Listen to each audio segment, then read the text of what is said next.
Innal hamdalillah nahmaduhu wa nasta'inuhu wa nastaghfiruh wa na'udzu billahi min syururi anfusina wa min sayyiati a'malina may yahdihillahu fala mudhillalah wa may yudlil falan tajida lahu waliyyan mursyida.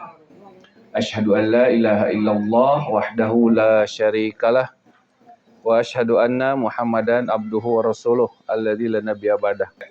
Allahumma shalli wa sallim wa barik ala hadzal nabiyil karim wa ala alihi wa sahbihi ajma'in. Amma ba'da, fa in asdaqal hadis kitabullah wa khairul huda hudan nabiy sallallahu alaihi wasallam wa syarrul umuri muhdatsatuha wa kullu muhdatsatin bid'ah wa kullu bid'atin dhalalah wa kullu dhalalatin finnar. Ikhwatul iman azzani Allah wa iyyakum ajma'in. Alhamdulillah, segala puji milik Allah yang membersamakan kita di pagi hari menjelang siang ini. Salawat dan salam semoga senantiasa terlimpah curahkan kepada uswatun alam nabiyina Muhammad sallallahu alaihi wasallam. Semoga sampai kepada kerabat, sahabat, para pengikutnya yang tunduk taat patuh pada risalah yang dibawanya. Semoga kita semua termasuk di dalamnya. Semoga Allah Ta'ala senantiasa memberikan kekuatan, kemampuan kepada kita semua untuk bisa terus-menerus berusaha memantaskan diri menjadi hamba-hambanya yang solih, yang solihah, umat nabinya yang bermutaba'ah kepada sunnah-sunnahnya, dan Allah berikan keistiqomahan kepada kita semua untuk bisa terus-menerus berusaha memantaskan diri, memaksimalkan sisa usia yang barokah ya. Kata Nabi SAW, kalau Allah menghendaki kebaikan bagi suatu kaum asalah, maka Allah akan memberikannya bekal. Wa ma asaluhu ya Rasulullah, bagaimana bekalnya? Allah akan berikan dia taufik untuk melakukan amal saleh sebelum kematiannya. Wayak biduh, kemudian diangkat oleh Allah nyawanya. Ya, artinya disempurnakan dulu, baru setelah itu diwafatkan oleh Allah. Nah, mudah-mudahan kita wafat dalam keadaan yang baik, dalam keadaan husnul khatimah, sehingga begitu kita mati, kita semuanya dipantaskan oleh Allah memasuki jannahnya. Amin ya Allah ya rabbal alamin. Ibu-ibu rahimani rahimakumullah, karena kita sekarang masih berada di bulan Dzulhijjah, kita akan mengambil ibrah atau qudwah ya. Qudwah itu artinya tauladan, ibrah artinya pelajaran ya. Ibrah pelajaran dari qudwah Nabi Ibrahim alaihi salam ya. Mangga. Waalaikumsalam. Ya. Ibu-ibu rahimani rahimakumullah, kita sebagai manusia, kita ini memiliki dua bapak, Bu. Ya. Kita punya dua bapak. Siapa aja bapak kita? Ada bapak. Maaf. Bapak kita setiap diri kita ya punya bapak dalam tanda petik ya. Pertama, bapak biologis atau bapak jasadiah. Bapak jasadiah itu siapa? Adam alaihissalam. Ya. Adam alaihissalam. Bapak jasadiah. Bapak jasadiah. Bapak jasadiah. Jasadiah itu artinya biologis ya. Bapak biologis atau jasad, secara jasad bapak kita. Adam alaihissalam. Artinya kita diciptakan oleh Allah secara turun-temurun yang awalnya dari Nabi Adam alaihissalam. Itu jasadiah. Kemudian ada bapak ruhaniyah. Ya, ruhani. Yakni siapa? Nabi Ibrahim alaihissalam. Walaupun sebetulnya ada Nabi Nuh juga. Ya, Nabi Nuh itu juga sama. Kenapa? Karena risalah atau Rasul itu diutus, atau Rasul itu mulainya sejak zaman Nabi siapa? Nabi Adam Rasul bukan? Bukan, Nabi Adam itu bukan Rasul. Nabi Idris juga bukan. Ya. Jadi Rasul itu dimulai sejak zaman Nabi Nuh alaihissalam. Ya, dimulai sejak zaman Nabi Nuh. Nah makanya sebetulnya bapak rohani kita itu dua. Ya, Nabi Nuh sama Nabi Ibrahim alaihissalam. Tapi kalau disebut bapak tauhid, Maka yang dikenal siapa? Nabi Ibrahim alaihissalam. Itu bapak tauhid. Ya. Makanya bapak ruhaniyah kita Nabi Ibrahim alaihissalam. Di dalam Quran surah Ali Imran ayat 95, semua kita dalam tanda petik dipaksa untuk mengikuti risalahnya Nabi Ibrahim alaihissalam. Ya, dipaksa. Kata Allah, "Qul sadaqallah fattabi'u millata Ibrahim hanifa wa ma kana minal musyrikin." Ayat 95. Katakanlah wahai Muhammad, qul sadaqallah, benarlah segala yang difirmankan oleh Allah. Fattabi'u millata Ibrahim hanifa, maka ikutilah millah Ibrahim yang lurus. Ya, apa itu millah? Hah, apa millah teh? Naon millah teh? Millah teh agama, ya, agama tapi tidak secara definitif, yakni risalahnya millah itu, ya. Fattabi'u millata Ibrahim hanifa wa ma kana minal musyrikin, dan bahwasanya Nabi Ibrahim itu bukan termasuk orang-orang yang musyrik, ya. Jadi di situ disebutkan millata Ibrahim hanifa. Makanya kalau kita bicara millah, maka millah Nabi Ibrahim itu apa? Islam, al-Islam, tapi belum definitif, Bu, ya. Tapi Islam itu dimulai dideklarasikan sejak zaman Nabi Ibrahim alaihissalam. Ini milah. Milah itu mirip dengan ad-din, ya. Mirip dengan agama. Ya. Begitu. Nah, kita dipaksa oleh Allah Ta'ala, dalam tanda petik dipaksa untuk mengikuti milahnya Nabi Ibrahim alaihissalam. Ya, kita bisa belajar bagaimana Nabi Ibrahim ketika mencari kebenaran. Bukan berarti Nabi Ibrahim tidak yakin, ya. Ibu nanti bisa lihat di dalam Quran surah Al-Baqarah. Ya, ketika Nabi Ibrahim mengatakan wa idz qala Ibrahim Rabbi arini kaifa tuhyil mauta. Ya, wahai Rabb, tunjukkan kepadaku bagaimana cara engkau menghidupkan yang mati. Ya. Kata Allah apa? Qala awalam tu'min. Apakah kamu belum percaya? Terus kata Nabi Ibrahim apa?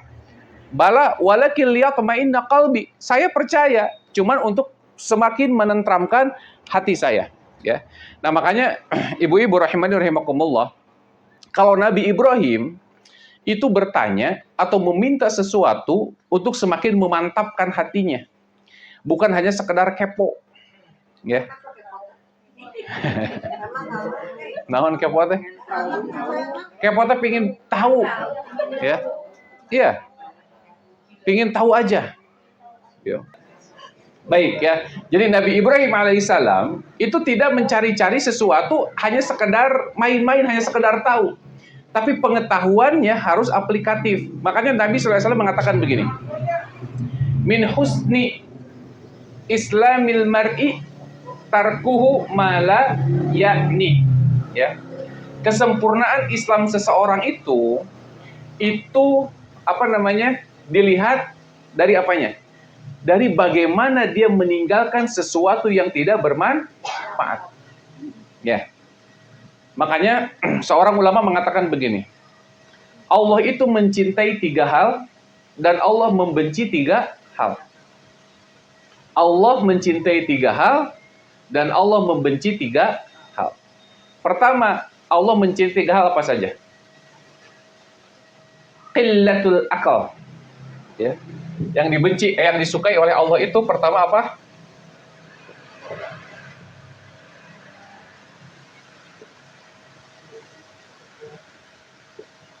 Qillatul akal.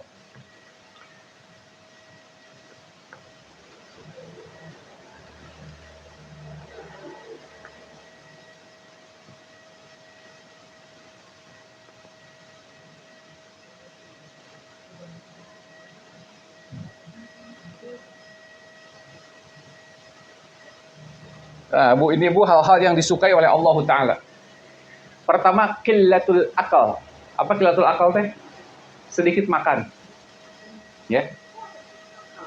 aklu bukan akal, pakai hamzah, bukan pakai ain.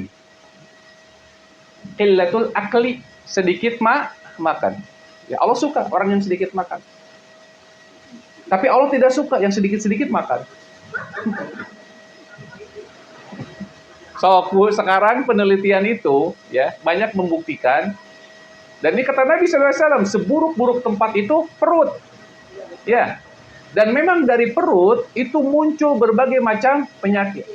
Kalau ibu tahu bagaimana cara kerja organ dalam kita, kita berterima kasih, Bu.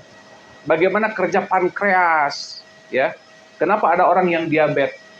Karena itu kerja pankreasnya rusak itu, ya. Gara-gara apa? Makanan. Sehingga insulinnya tidak keluar dan seterusnya. Luar biasa, Bu, ya. Makanya kenapa Nabi menganjurkan banyak saum, ya. Sumu tasihu. Walaupun hadis itu hadis yang dhaif, ya. Ya, hadis dhaif itu, ya. Tapi saum akan menjadikan seseorang sehat, benar. Ya. Benar itu.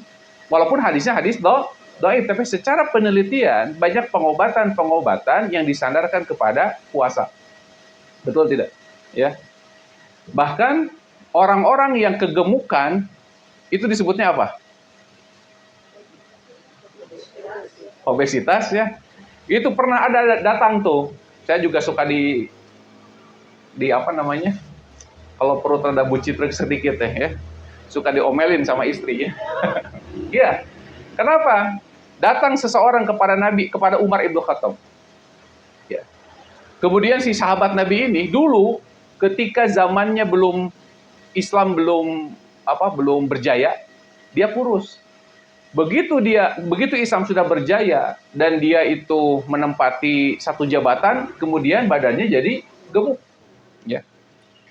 Kemudian kata sahabat Umar ini, hadza rahmatum mir rabbi. Ini adalah rahmat dari Allah, dari Tuhanku. Kata Umar apa? Bal laknatum mir rabbi. Tapi itu merupakan apa? Laknat, katanya gitu.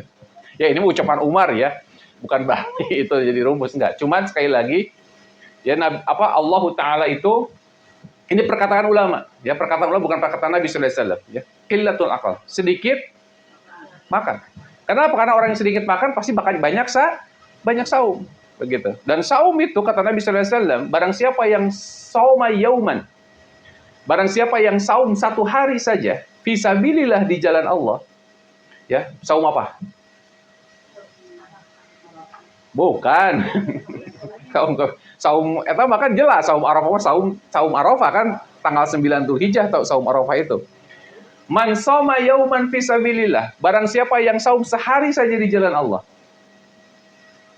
ba'idallahu, maka Allah akan jauhkan dia sab'ina kharifa minan nar. Allah akan jauhkan dia 70 musim dari neraka. Satu hari itu, saum apa itu? Bukan, saum naon.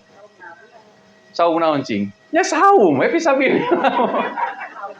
Saum aja, saum bebas itu kan saum itu, Bu, ya. Kalau saum Senin Kemis itu termasuk kategori yang itu. Jadi barang siapa yang saum, terserah mau saum apa. Ibu mau saum Senin, ya, mau saum Kemis, ya, atau saum mutlak, ya. Saum mutlak itu saum yang tidak ada patalina dengan yang lainnya.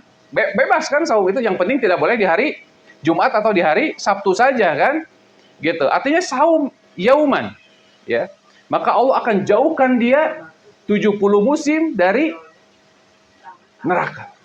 Luar biasa itu, ya. Keutamaan saum. Otomatis kalau orang yang saum sedikit makan atau banyak makan? Sedikit makan. Tapi saya mah cangcaya ibu-ibu mah. Betul, siang sedikit makannya. Begitu malam balas dendam. Ya, malam balas dendam. Baik.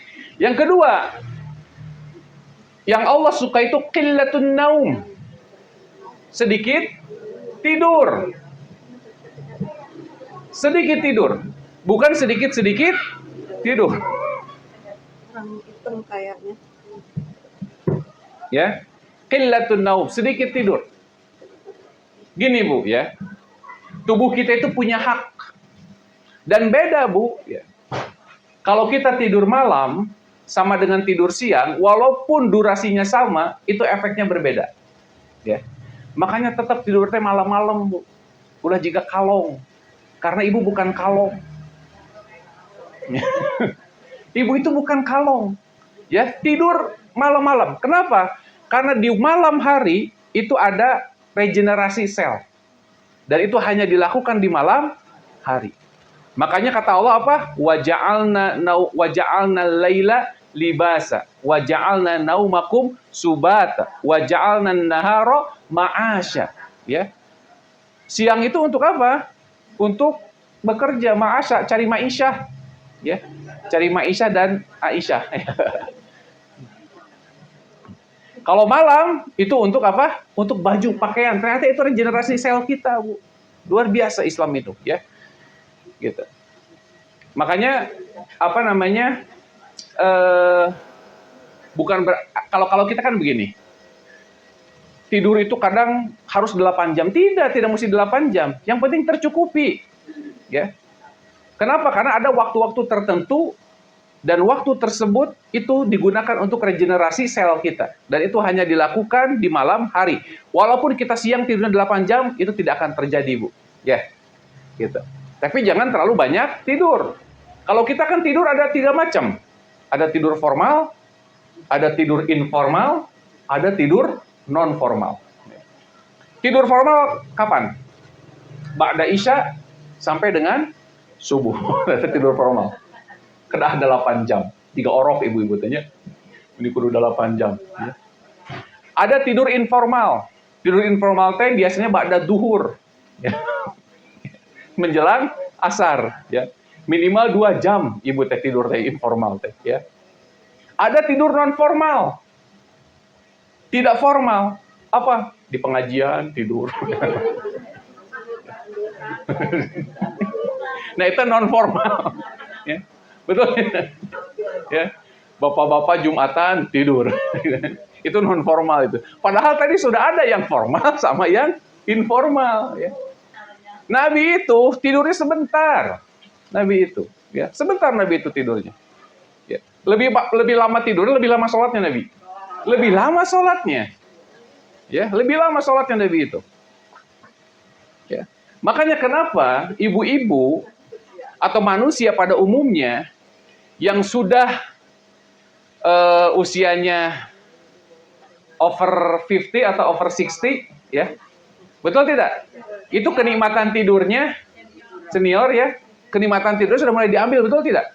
Nggak ada ibu-ibu yang tidurnya 8 jam itu nggak ada, betul nggak Bu? Ya kecuali Bu Yanti. Ya, betul tidak Bu? Iya kan? Nggak ada. Kenapa coba? Memang harus dipakai buat banyak ibadah Bu, ulah tidur wae. Betul itu. Ya. Iya, keluyuran. Banyak keluyuran sehingga banyak tidur. Ya. Oke, ini bukan bahasan kita, ini intermezzo aja ya. Yang ketiga apa? Qillatul kalam. Banyak bicara. Ya. Banyak bicara. Sedikit bicara. Sedikit bicara. Kenapa? Karena orang makin banyak bicara, makin banyak salahnya. Ya.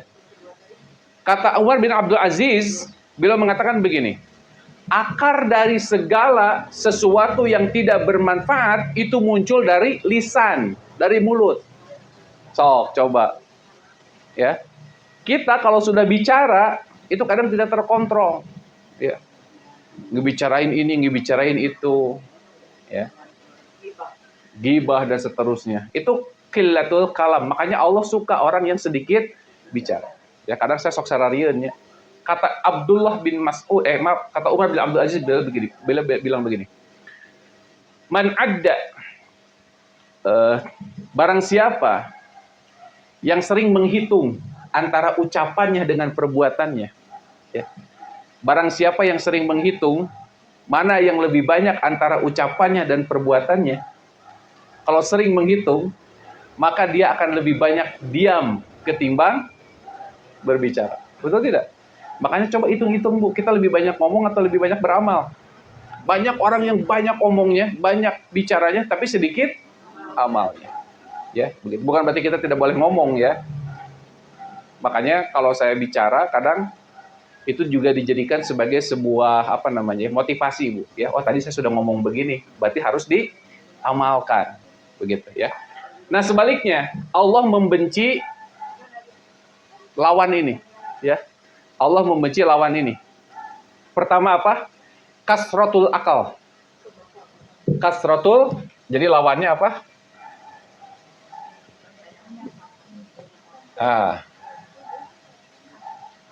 Kasratul akal.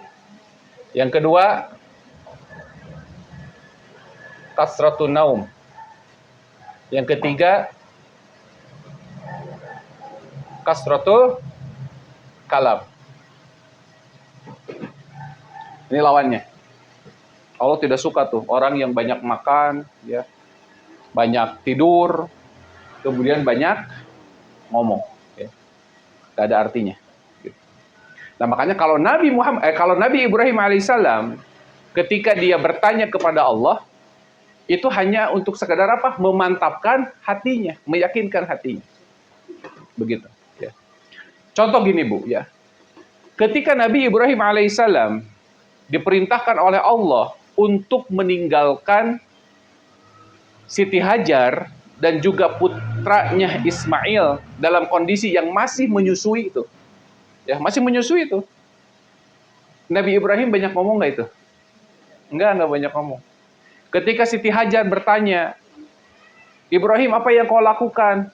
Nabi Ibrahim tidak menjawab. Karena percuma, dijelaskan pun susah. Betul tidak? Dijelaskan pun susah, Bu.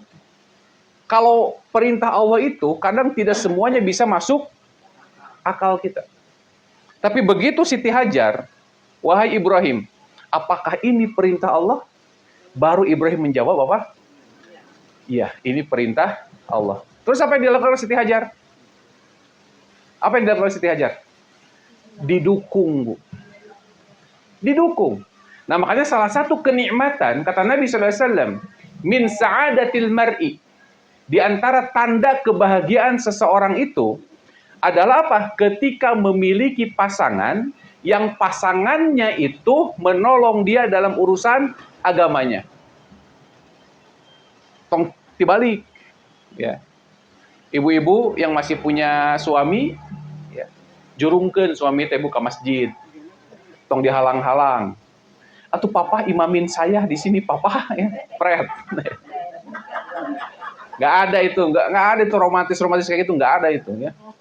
Wajib laki-laki itu ke masjid, ya. Datang ke masjid. Iya. Suamiku, ya gitu kan. Kalau kau mau sholat di rumah, ini silahkan pakai mukenanya. Iya. Anjurkan ke masjid, dukung dia, ulah dihalang-halang, ya. Kenapa? Karena ada ibu-ibu atau para istri yang menghalang-halangi suaminya datang ke masjid. Suaminya mau sedekah sama ibunya misalkan, atau sama yang lain dihalang-halang, jangan, Bu, dukung, Bu, ya. Kenapa? Kebaikan suami, ya, kebaikan yang dilakukan oleh suami, maka istrinya pun dapat bagian pahalanya. Lihat bagaimana Siti Hajar alaihissalam, ya. Siti Hajar itu mendukung Ibrahim alaihissalam. Dia tidak banyak bertanya, begitu disebutkan bahwa ini perintah Allah, maka Siti Hajar mendukungnya, begitu, ya.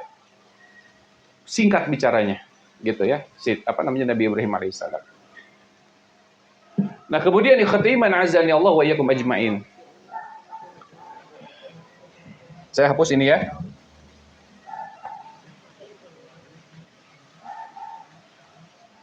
Apa yang bisa kita ambil dari Nabi Ibrahim alaihissalam, ya, dari kisah-kisahnya? Pertama, ya, dari bapak ruhaniyah kita. Jadi Ibrahim itu apa tadi? Sebut sebagai apa? Bapak tauhid atau bapak ruhaniyah. Apa yang bisa kita ambil dari pelajaran Nabi Ibrahim alaihissalam?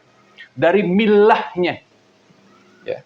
Setidaknya ikhwati iman, Bapak Ibu rahimani rahimakumullah, ada 4 hal, ya, yang bisa kita ambil, yang bisa kita teladani dari Nabi Ibrahim alaihissalam. Yang pertama,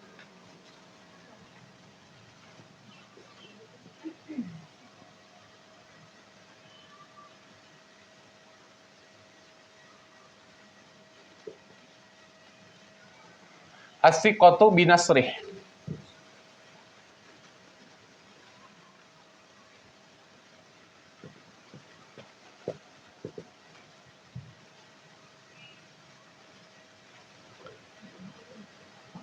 Yang satu dulu ya. As-siqatu binasrih.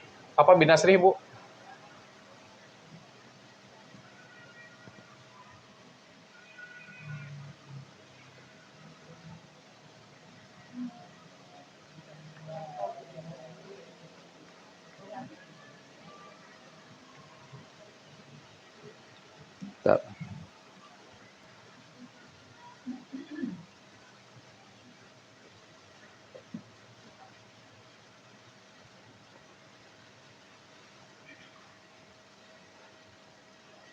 Ya, ada 4 ya. Nah, sekarang saya duduk, Bu. Atau bolak-balik.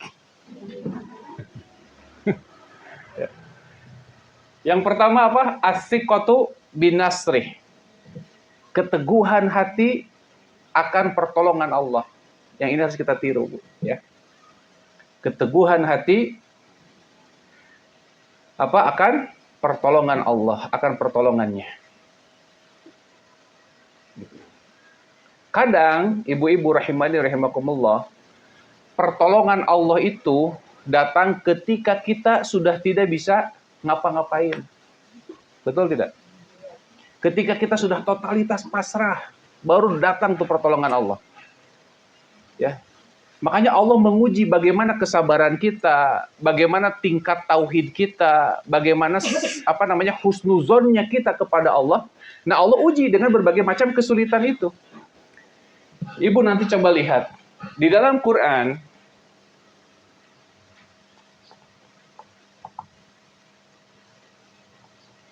Al-Baqarah 214. Surat keberapa Al-Baqarah, Bu? Dijawab dehnya. Udah pada tahu Ibu. Al-Baqarah 214. Coba lihat tuh.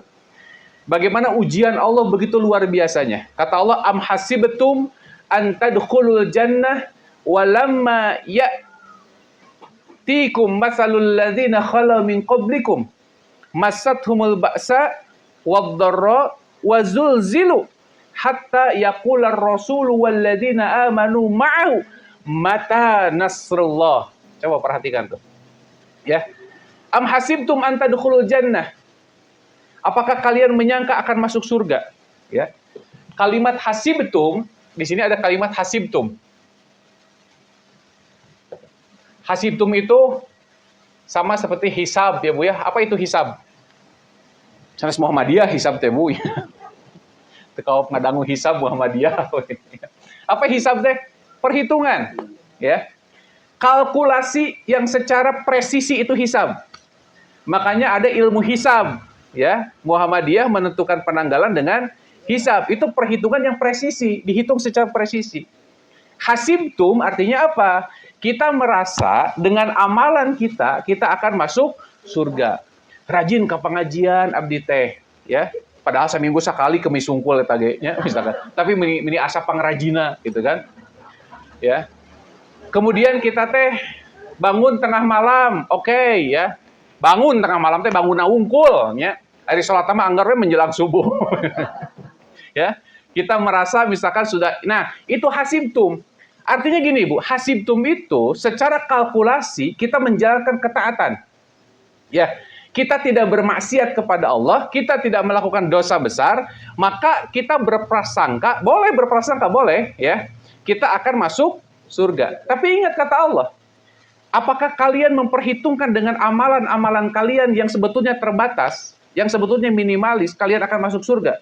Walamma ya'tikum masalul ladzina khala min qablikum. Sementara kalian belum mendapatkan ujian sebagaimana ujian yang diterima oleh orang-orang terdahulu. Massathumul ba'sa, mereka ditimpa ba'sa. Apa itu ba'sa? Apa itu ba'sa? Ba'sa itu kayak wabah, ya. Kalau dorro itu yang menimpa diri kita sendiri. Ya. Wazulzilu, dan berbagai macam guncangan. hatta yaqular rasul walladzina amanu ma'ah, sampai rasul dan orang-orang yang membersamainya mengatakan mata nasrullah, di mana pertolongan Allah, gitu. Sampai sebegitunya Bu ujian-ujian orang dulu itu, ya, sampai sebegitunya.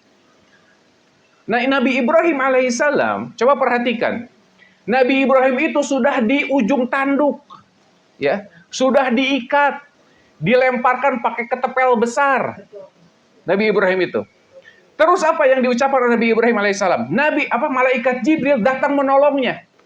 Wahai Ibrahim, aku datang menolongmu. Apa jawaban Ibrahim? Fa amma laka fala, wa amma minallah bala. Apa cenah? Bala. Nah, ini karena bala-bala ada, malah salah, ya. Kata Nabi Ibrahim apa? Fa amma laka fala, wa amma minallah bala. Apa? Bala deh. Bener ini. Kata Nabi Ibrahim, wahai Jibril, kalau pertolongan itu hanya engkau yang menawarkan, maka sorry ye, artinya apa? Nggak perlu. Tapi kalau pertolongan itu datang dari Allah, bala, iya, saya terima. Coba lihat, bagaimana begitu yakinnya seorang Ibrahim alaihissalam, ya, yang di ujung tanduk sekalipun tetap harapannya hanya kepada Allah. Kalau kita coba gimana ketawakalannya? Begitu ada orang yang tidak mau menolong kita, kadang kita suka apa? Putus asa, kecewa. Betul tidak? Padahal kita mah hanya sebatas apa? Apa coba? Ikhtiar, ya. Tapi ingat, pertolongan itu semuanya datang dari Allah. Jangan pernah kita menyangka, ya, ketika kita butuh uang, kemudian ada teman kita yang ngasih pinjaman ke kita, ya, kemudian itu dari dia, bukan Allah yang menggerakkan hatinya. Sehingga begini Bu, ya, ketika kita minta tolong sama seseorang, orang itu tidak bisa menolong kita, nggak usah kecewa. Karena Allah akan memberikan pertolongan tidak melalui orang itu. Begitu. Makanya kenapa Nabi Ibrahim mengatakan kalau dari engkau tidak? Karena kalau Allah tidak izinkan, nggak mungkin terjadi. Ya. Sebagaimana hadis Nabi SAW, hadis kursi, lawijtama'atil insu wal jinnu ayyan fauka bisyai'in ma la yanfauka illa bisyai'in qad kataballahu lak. Kalau seandainya manusia dan jin bersatu, coba bayangkan manusia dan jin. Bukan jin di Cihamplas Sungkul, ya. Tapi seluruh jin bersatu. Manusia bersatu, bukan di Bandung ngumpul, ya. Tapi semuanya manusia bersatu. Ayyan fauka bisyai'in, untuk memberikan satu manfaat saja. Manusia dan jin bersatu ingin memberikan manfaat kepada kita. Kira-kira terjadi enggak? Tidak. Illa qad kataballahu lak, kecuali Allah sudah menuliskannya untukmu. Begitu pula sebaliknya, kalau ada orang, manusia dan jin bersatu untuk memberikan madorot kepada kita, ya, maka madorot itu tidak akan sampai kepada kita kecuali apa yang sudah Allah tuliskan. Nah, ini sikohnya Nabi Ibrahim alaihissalam terhadap pertolongan Allah, yakin dengan pertolongan Allah. Sehingga apa? Kita tidak akan kecewa Bu, minta tolong sama orang nggak dikasih, ya, minta bantuan sama orang nggak dapat, nggak usah kecewa, karena pada hakikatnya pertolongan itu datang dari Allah, ya. Coba Bu, ya, Ibu nanti lihat di dalam Quran surah As-Saffat,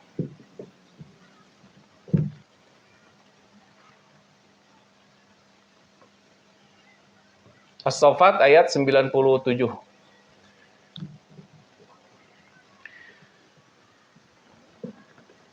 Coba lihat tuh. Renungi. Qalu bnu lahu bunyanan fa'alquhu fil jahim. Orang-orang kafir itu mengatakan apa? Qalu bnu bunyana. Bangunkan untuknya.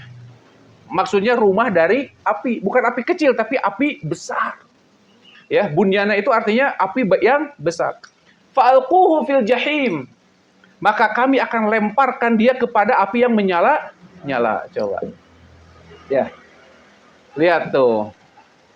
Kira-kira Bu, malaikat Jibril mampu nggak menjadikan api menjadi dingin? Mampu tidak? Tidak mampu Bu. Kecuali atas izin. Kenapa? Karena sunatullahnya api itu panas. Sunatullah disebut nage. Ya. Tidak bisa diubah oleh siapapun kecuali atas kehendak Allah Ta'ala. Tapi apa kata Nabi? Kata Allah. Ya narukuni bardan wasalaman Ibrahim. Ya. Wahai api, dinginlah engkau. Ini kan di luar nalar kita. Tah eta Bu, ya. Kadang ya ada hal-hal yang di luar nurul, munjawan aya nama ya, di luar nurul. Ya, nama nurul Bu sebut. Betul tidak? Di luar nalar, ya. Tapi tetap yang namanya manusia, kita dikasih taklif, ya dikasih akal, maka kita wajib berusaha. Ibu sakit wajib ke dokter? Wajib ke dokter. Ya. Wajib ke dokter. Kenapa? Karena sunatullahnya begitu. Ya, kata Nabi apa? Fa ya ibadallah tadawau fa inna likulli da'in dawa. Tapi Allah sudah menetapkan belum kita sembuh atau sakit? Sudah ditetapkan belum? Sudah ditetapkan. Ya. Tugas kita hanya berikhtiar dengan benar. Kalau sakit, datang ke dokter. Tapi ingat, bukan dokter yang menyembuhkan. Nah, itu yang menjadi godaan kita tuh, hati-hati tuh. Jangan sampai, wah si dokter pertama hebatnya sekali datang orang cager. Misalnya, hati-hati itu, Bu. Ya. Itu atas izin Allah itu. Kadang gitu. Kenapa salah satu orang yang akan masuk surga tanpa hisab itu adalah orang-orang yang tawakalnya kepada Allah penuh. Tidak terganggu oleh yang lainnya. Artinya dia berusaha, berikhtiar, tetapi apa? Tetapi semuanya atas kehendak Allah. Dan ingat Bu ya, kata Syekh Abu Bakar Al-Jazairi, beliau mengatakan begini, barang siapa yang meninggalkan ikhtiar, ya sakit tidak mau ke dokter, sakit tidak mau berobat, ada waktunya sembuh, ada yang begitu? Ada nu mikiran juga gitu. Banyak. Sehingga tungguan ada waktu takdiran sembuh, bener takdiran teh maut lain sembuh. Ya, betul. Begitu. Ada seorang anak menantu ngurus mertuanya, ya, gitu. Nggak doa si menantu nate. Atau iraha maut mertua abdi. Ternyata yang maut menantunya duluan. Ternyata kenapa coba? Karena capek ngurus mitohan. Maut itu lah. Nah, itu kan di luar nalar, Bu. Di luar nalar itu. Ya. Ingat, kewajiban kita itu hanya berikhtiar. Meninggalkan ikhtiar hukumnya apa? Dosa, maksiat. Kalau kita tidak berikhtiar, maksiat. Ya, maksiat. Tapi kalau kita bersandar sama ikhtiar, berarti sudah syirik itu. Sudah syirik, nggak boleh. Kita mengatakan bahwa dokter yang menyembuhkan, nggak boleh. Allah yang menyembuhkan. Ya. Tetapi, ibu-ibu, rahimani rahimakumullah, ingat, di dalam surah As-Saffat tadi, ya, ketika Allah menggambarkan, menceritakan bagaimana Ibrahim alaihissalam dilemparkan ke dalam api, kemudian api menjadi dingin, ada hal-hal yang tadi ya, pelajaran bagi kita, tidak bolehnya kita bersandar sama ikhtiar. Betul tidak? Betul, kita wajib berikhtiar. Contoh, seseorang ditakdirkan punya anak atau tidak punya anak, sudah ada belum? Sudah, ya. Seseorang itu sudah ditakdirkan oleh Allah. Ingat, 50.000 tahun sebelum langit dan bumi diciptakan, maka semua sudah ditulis. Orang ini jodohnya siapa, sudah ditulis. Kewajiban kita hanya berikhtiar. Oke, ya. Bahkan punya anak atau tidak punya anak itu sudah dituliskan. Oke. Nah, sekarang begini. Ada orang yang ingin punya anak. Terus dia bersandar sama tadi takdir. Takdirna punya anak, ya punya anak. Woy. Bisa nggak begitu? Tidak bisa. Apa ikhtiarnya? Nikah heula, ujung-ujung berobat. Nikah heula, Bu. Ya. Pingin punya anak berobat. Di mana? Yang si ibu masuk aneh-aneh. Yang pertama itu nikah dulu. Ya. Nah gitu ibu masuk melewati tahapan, ya. Suka melewati tahapan, gak boleh melewati tahapan teh. Belum, ya. Apa? Nikah dulu. Setelah nikah ngapain?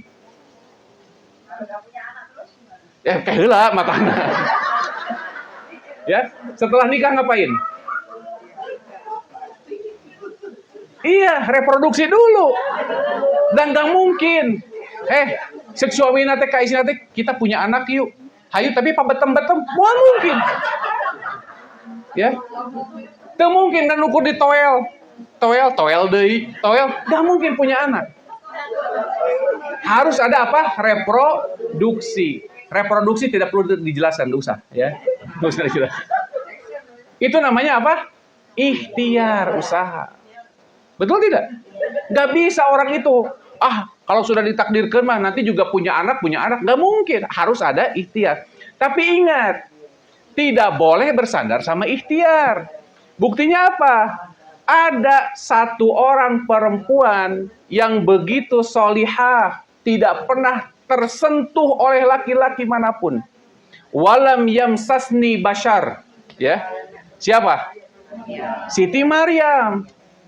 Kenapa ujung-ujung hamil? Itu. Betul tidak? Dan ini jadi ujian, Bu.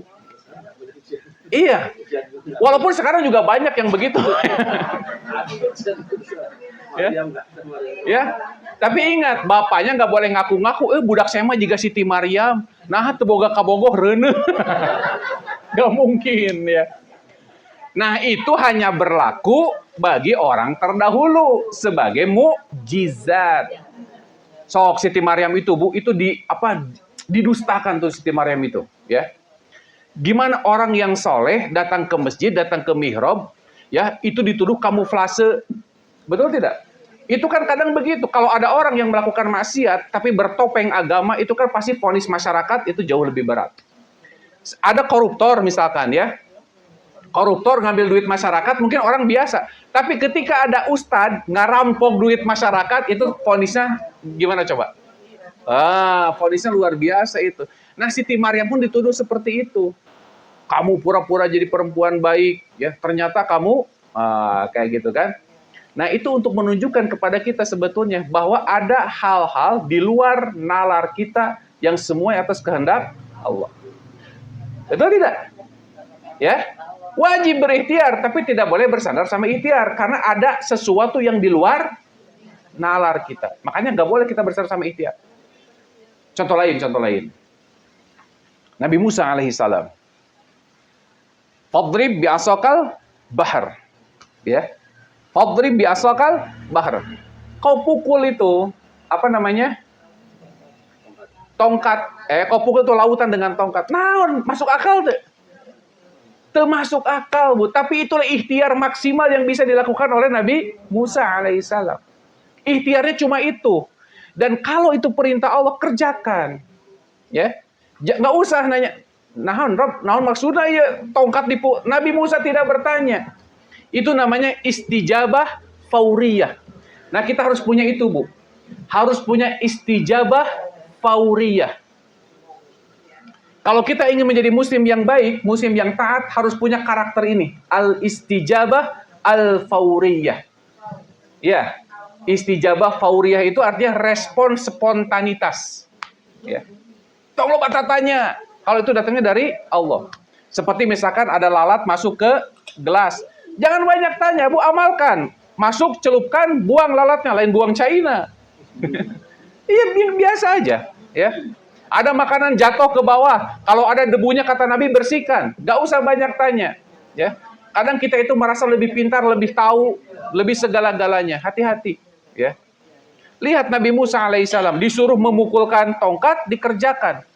Gak ada hubungannya, Bu. Laut begitu besar, tiba-tiba bisa terbelah. Impossible, gak mungkin. Betul tidak? Nah, ya. Contoh lain. Nah, belum 5 menit. Itu ajaran Pak sebetulnya, Pak. Iya. Itu betul itu tuh ajaran orang tua dulu, tapi mungkin pendekatannya pendekatan lebih humanis lah berenangnya gitu, Pak ya. Tapi itu ajaran Islam sebetulnya, ya. Contoh lain. Bagaimana istijabah fauriyahnya para sahabat, para nabi. Nabi Nuh alaihissalam. Masuk akal nggak? Ketika kemarau di pegunungan, ya, disuruh bikin perahu. Sok ibu, pasti nggak bangkang ibu teh. Pasti nggak bangkang. Model-model kararia. Pasti nggak bangkang. Iya betul. Sok ibu berapa kali ibu nembal sama suami? Suami wae ditembak.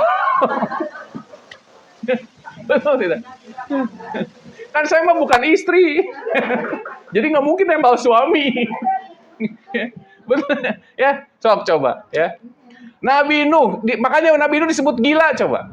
Tapi kalau itu perintah Allah, ya kerjakan. Bikin perahu segede abadawang disebut gelo, majnun, ya, majnun. Wajar tuh disebut gelo Nabi Nuh. Wajar, Bu. Ibu misalkan ya bikin perahu bot di depannya. Bu balik ke mana, Bu? Ibu damang, cuman tiap ayah lewat ya. Ibu damang. Pasti gitu. Wah, bener sih ibu teh stres ya. Itu kayak gitu. Iya, gitu. Tapi lihat, karena ini perintah Allah dikerjakan. Nah, itulah ikhtiar kadang tidak sesuai dengan gitu. Nggak sesuai, Bu ya. Begitu. Tetapi kita wajib berikhtiar, tapi jangan pernah sekali-kali bersandar sama ikhtiar. Ketika Nabi Ibrahim alaihissalam sudah tidak bisa apa-apa lagi ya, maka as-siqatu binasrih. Dia siqah, dia teguh hati dengan pertolongan Allah, ya, bahwa Allah akan menolongnya. Kemudian yang kedua,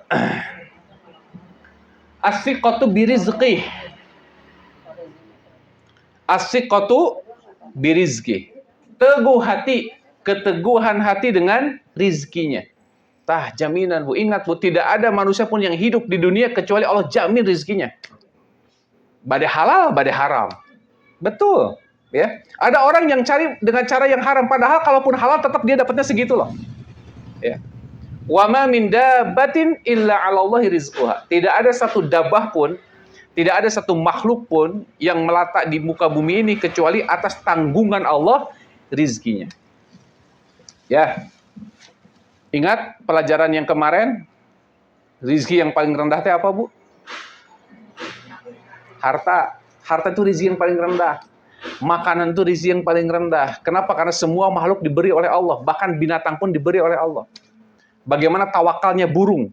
Ya, kata Nabi SAW, ya, bertawakallah kalian sebagaimana tawakalnya seekor burung. Ya, gitu. Burung itu bertawakal. Ya, pagi-pagi dia pergi terbang, pulang dalam keadaan kenyang. Ya, coba lihat cacak. Cacak punya sayap? Hah? Tidak. Makanannya apa? Nyamuk. Makanannya nyamuk, punya sayap itu. Ya. Cicak. Diteruskan deh ibu-ibu banyak. Ngerah tetunduh bulanya. Meni beda ada godaan teh luar biasa, Bu, pengawasan mabunya. Ya. Diam-diam beraya. Datang seekor nyamuk. Lalu ditangkap. Oke, ketika ada cacak dua berkelahi. Ya. ada 3 cacak di dinding teh. Yang 2 berkelahi. Kira-kira yang jatuh yang mana? Nah, yang jatuh yang mana? 3-tiganya jatuh, Bu. Ya. Yang 2 berkelahi jatuh, yang satunya lagi keprok jatuh. Jadi jatuh dua-duanya. Jadi keprok si cacak teh, Bu, jatuh. Nah, itu ya. As-siqatu birizqi, ya. Kita harus siqah, teguh dengan rizkinya Allah. Coba lihat, Bu. Di dalam Quran surah Ibrahim ayat 37, ya.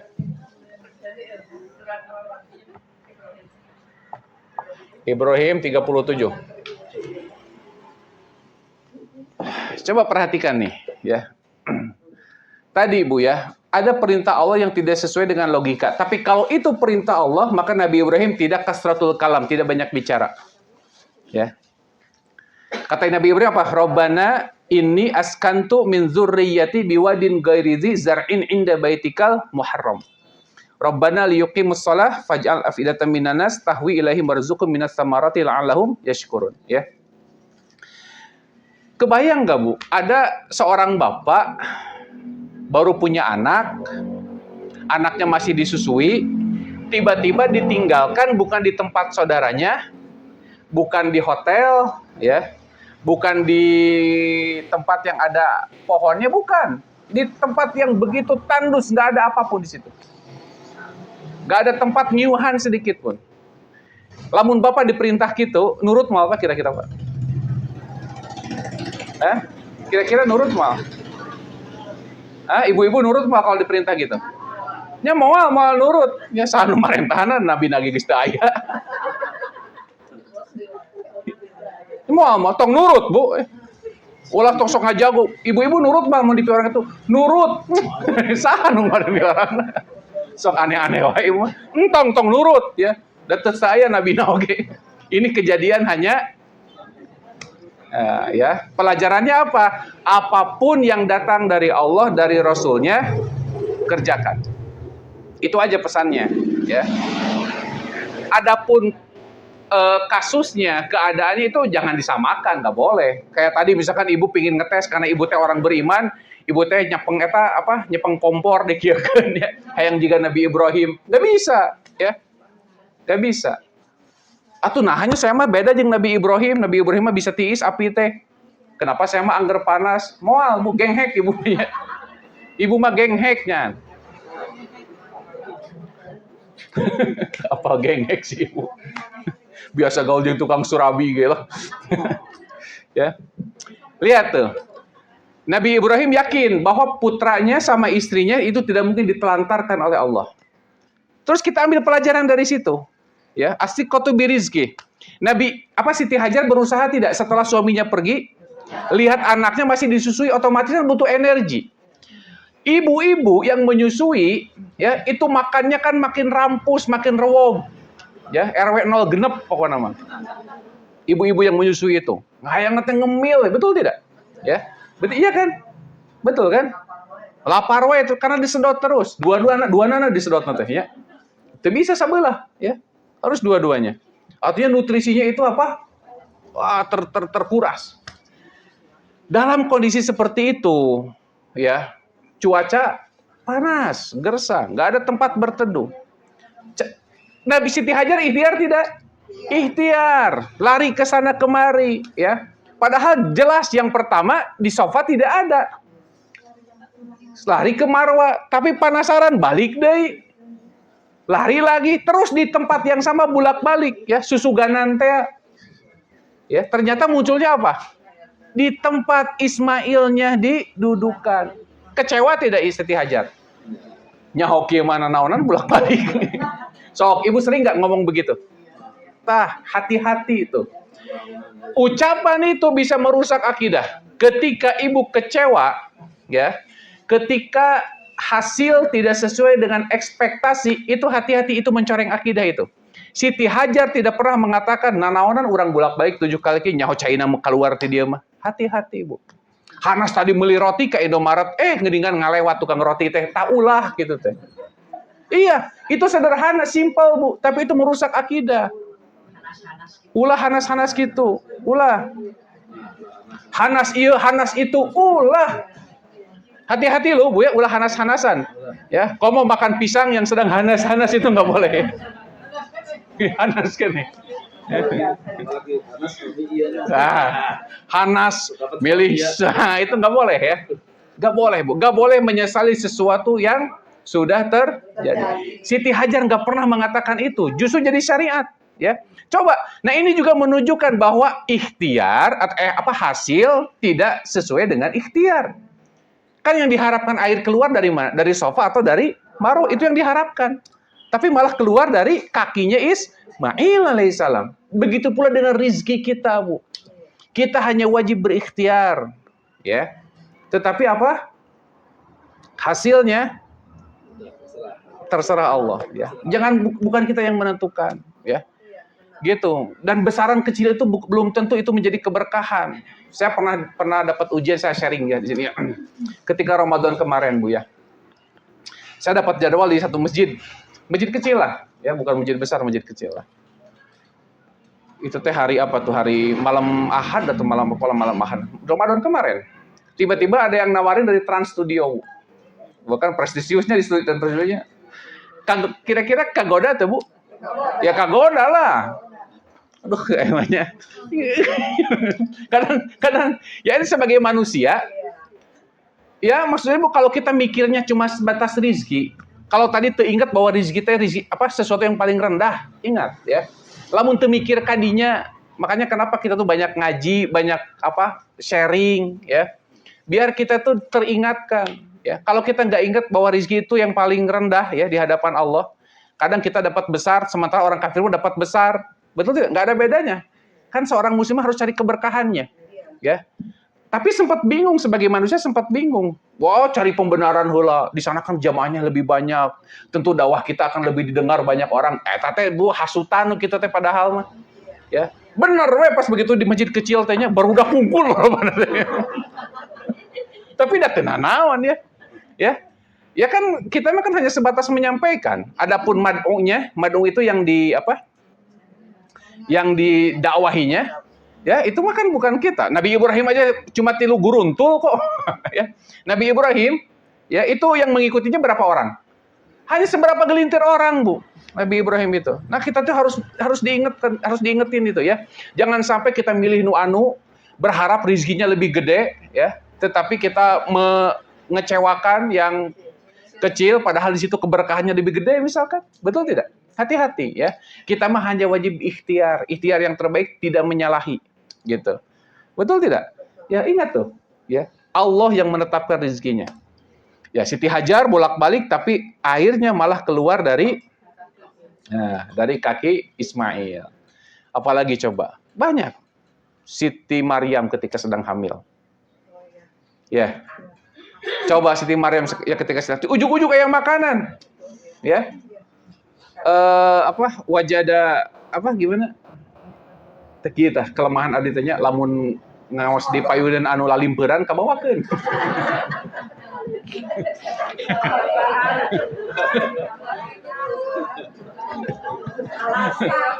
Alasan. Nyatong dibahas alasan namanya. Betul itu tiba-tiba ada makanan di mihrab dari mana coba? Ya. Ma'idatum minas sama. Ini hidangan dari langit, dari Allah. Gampang bagi Allah, gampang hanya sekedar makanan. Api aja bisa jadi dingin. Kenapa kita selalu terus ingin sesuai dengan nalar kita? Ketika ada hal-hal yang disampaikan dalam Al-Quran yang tidak sesuai dengan akal kita, kemudian kita cari pembenaran melalui akal kita. Allah sudah memberikan contoh-contoh yang luar biasa. Apalagi cuma makanan, cemen. Laut aja bisa terbelah, betul tidak? Iya kan? Api bisa menjadi dingin, ya. Banjir bisa melewati gunung, coba. Apakah itu kurang? Kalau hanya sekedar memberikan makanan, aduh cemen pisan makanan, Bu. Makanya jangan terperdaya, terpaku oleh sesuatu yang sebetulnya bisa diedit. Kayak misalkan tomat dibelah, aya lafaz Allah. Aduh itu murahan pisan. Ya, aya foto awan, lafaz Allah. Murahan gitu mah, ya. Cemen gitu mah, Bu ya. Jangan terpukau oleh yang begituan, ya. Banyak ayat-ayat yang jauh lebih besar lagi di dalam Al-Qur'an. Begitu. Nabi Muhammad SAW ketika perang Khandaq. Ketika itu ada sahabat Nabi yang menawari makanlah kepada Nabi SAW. Ya. Ya Rasulullah, makanan ini hanya cukup untuk 3 orang, 4 orang saja. Makanannya. Hanya cukup untuk 3 atau 4 orang saja makanannya. Hanya engkau dan panggillah beberapa sahabat yang engkau pilih lah gitu ya. Terus oleh Nabi apa? Diumumin, Bu. Coba kebayang nggak kalau saya ngundang Bapak sama Pak, nanti main ke rumah ya. Ada makanan, Bapaknya ngajak saya RT. Coba deg-degannya gimana saya? Betul tidak? Wirang kira? Pasti wirang, pasti malu. Ya. Tapi apa kata Nabi? Sebelum aku datang, jangan kau buka makanan itu. Jangan kau buka makanan itu. Ya. Udah gitu dipanggillah. Wah, istrinya sudah mulai mulai panik kan? Untuk 4 orang yang datang ratusan orang, ya. Terus tapi isinya cerdas. Lihat nih bagaimana isi yang cerdas itu tidak panikan. Dasar salaki nurus tunjung, titah opatan kan masa RT lah. Tapi kan suami isi nurus tunjung gitu man. Istrinya cerdas. Kata istrinya apa? Wahai suamiku, apa yang dikatakan Rasul kepadamu? Tiba-tiba teringat. Ternyata Rasulullah berpesan, jangan dibuka dulu makanannya. Ya, terus panggil seluruh chef yang ada di Madinah. Coba. Makanan jam 4 orang ya, nggak begitu istrinya. Pokoknya taat, kata Rasulullah, panggil seluruh ahli masak yang ada di Madinah. Coba, kebayang nggak, Bu? Ya. Logis nggak? Nggak logis. Tapi kalau Allah sudah berkuasa, yakin dengan rizkinya. Makanya jangan khawatir. Salah satu penghinaan kita terhadap Allah, ya, kata seorang ulama mengatakan, salah satu penghinaan kita terhadap Allah ketika kita meragukan besok kita masih makan atau tidak. Jangan, ya. Yakin. Kalau kita masih hidup, berarti kita pasti makan.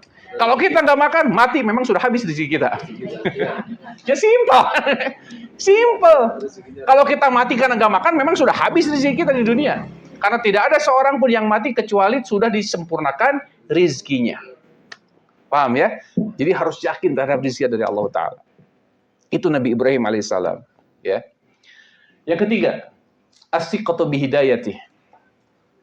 Yakin dengan hidayahnya. Yakin dengan hidayahnya.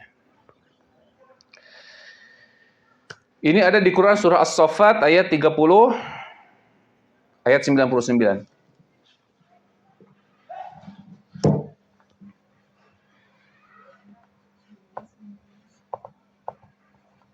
As-Saffat 99. Kemudian di Quran surah Muhammad ayat, bentar.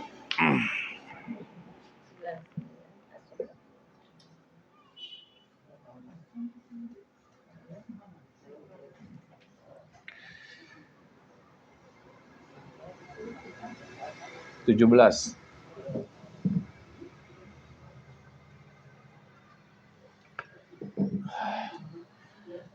As-siqatu bihidayatih. Kekokohan jiwa akan hidayahnya, ya. Kata Allah di Quran surah As-Saffat, wa qala inni zahibun ila rabbi sayahdin. Wa qala inni zahibun ila rabbi sayahdin. Aku akan pergi kepada Tuhanku, niscaya Allah akan memberikan petunjuk kepadaku. Artinya hidayah itu harus dicari, Bu. Ya. Yakin kalau orang mencari hidayah dengan sungguh-sungguh, pasti Allah akan berikan hidayah itu. Ya. Makanya gini, kenapa orang Islam katanya ada salah satu pendeta KW-nya, ngaku-ngaku pernah jadi ustadz, kemudian orang Islam itu ini cenah naon masih dalam keadaan sesat. Buktinya apa? Selalu minta hidayah dalam sholatnya. Ihdinas siratal mustaqim, itu masih sesat. Bukan begitu. Sama seperti pebulu tangkis. Kalau dia sudah jadi juara, apakah berhenti latihan? Tidak, tetap aja terus minta. Ya, kenapa? Karena hidayah itu kadang bisa dicabut oleh Allah Ta'ala. Ya, gitu. Makanya kita minta terus supaya berada di dalam hidayah terus-terusan sampai kematian kita. Ya, dan kalau kita istiqamah, ya,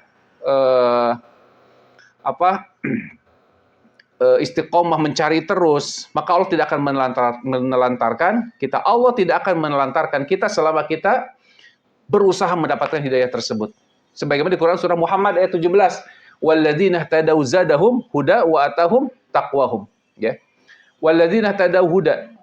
Dan orang-orang yang diberikan hidayah, zadahum huda, akan ditambah hidayahnya.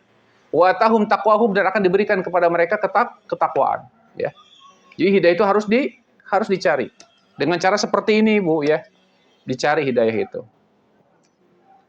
Dan kita harus minta kepada Allah supaya diberikan taufiknya. Ya. Diberikan apa? Taufik. Apa taufik? Apa taufik? Taufik itu apa? Kemampuan untuk mengaplikasikan apa yang kita tahu, itu namanya taufik. Ya. Kan hidayah itu ada dua, Bu. Ada hidayah dilalah, ada hidayah taufik. Ya. Kalau hidayah dilalah itu berupa dalil-dalil. Seperti saya sudah beritai Ibu, ya. Ya. Bu, minimal, Bu, ya, setiap hari teh gitu kan, jangan lupa sholat duha 2 rakaat misalkan, ya. Itu hidayah bukan? Hidayah dilalah. Apa dalilnya? Ausoni habibi, ausoni khalili, ya, kata Abu Dzar.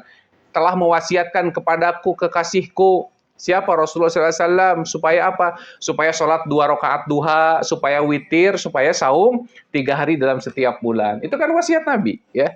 Itu kan dalil, dilalah. Tapi dilalah tersebut belum tentu bisa kita kerjakan. Nah, pengerjaannya itu namanya apa? Taufik. Jadi yang benar itu hidayatut taufik, bukan. Jadi kita mah apa? Mencari hidayatut taufik, ya. Gitu. Mengamalkan, ya. Jadi hidayatut taufik itu kemampuan untuk mengamalkan hidayah dilalah. Kalau dilalah itu berupa dalil-dalil, ya, berupa pengetahuan. Seperti misalkan sholat rawatib, gitu kan? Itu ibu udah tahu kan keutamaan sholat rawatib, zikir sehabis sholat apa saja. Tapi tidak semua orang itu mampu untuk melakukannya. Nah, butuhnya apa? Taufik, gitu, ya, untuk bisa mengamalkan.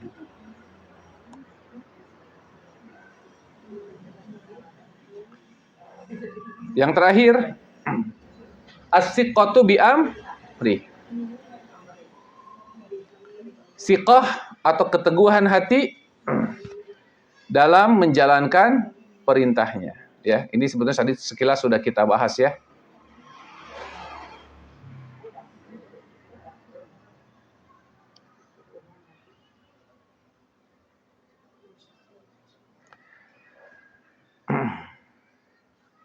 Jadi as-siqatu bi amri ini siqah, teguhnya hati dalam menjalankan perintahnya.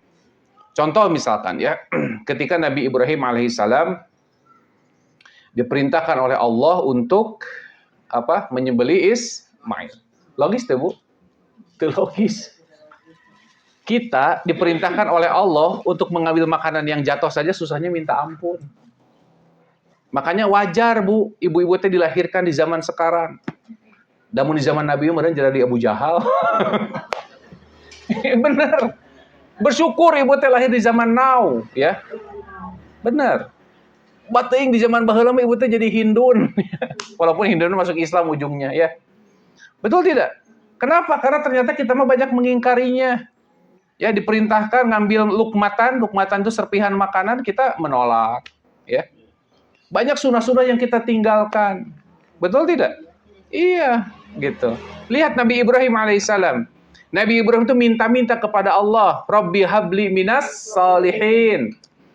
Fabasyarnahu bigulamin halim. Ya. Falamma balagha ma'ahu sa'ya qala ya bunayya inni ara fil manam anni azbahuka fanzur madza tara. Qala ya abati fa'al ma tumar satajiduni insyaallahu minas sabirin. Falamma aslama wa tallahu lil jabin. Wa nadainahu ayya Ibrahim qad saddaqtar ru'ya inna kadzalika najzil muhsinin inna hadza lahuwal balaul azim, ya. Wa fadainahu bidzibhin azim wa tarakna alaihi fil akhirin salamun ala Ibrahim. Nanti kita ibu bisa baca dari ayat yang ke-100-nya itu, ya. As-Saffat, masih As-Saffat, ya. Coba. Nabi Ibrahim minta kepada Allah, anugerahkan kepadaku anak yang soleh. Kemudian kami berikan anak yang halim. Dalam Al-Quran, Bu, ada gulamun halim. Ada gulamun halim, ada gulamun alim. Apa bedanya? Kan dalam Al-Quran itu, kalau di Quran surah Az-Zariyat, ya, Quran Az-Zariyat itu fabasyarnahu bigulamin alim. Kami berikan kabar gembira anak yang alim. Apa alim? Saya sembung, Ibu. Ah, si Ibu mah. Alim. Naon alim teh? Alim. Berilmu, alim teh cerdas. Nah, alim teh apa? Cerdas. Alim berilmu. Siapa? Nabi Ishak. Kalau di Al-Quran disebut alim, berarti ini menunjukkan kepada Nabi Ishak.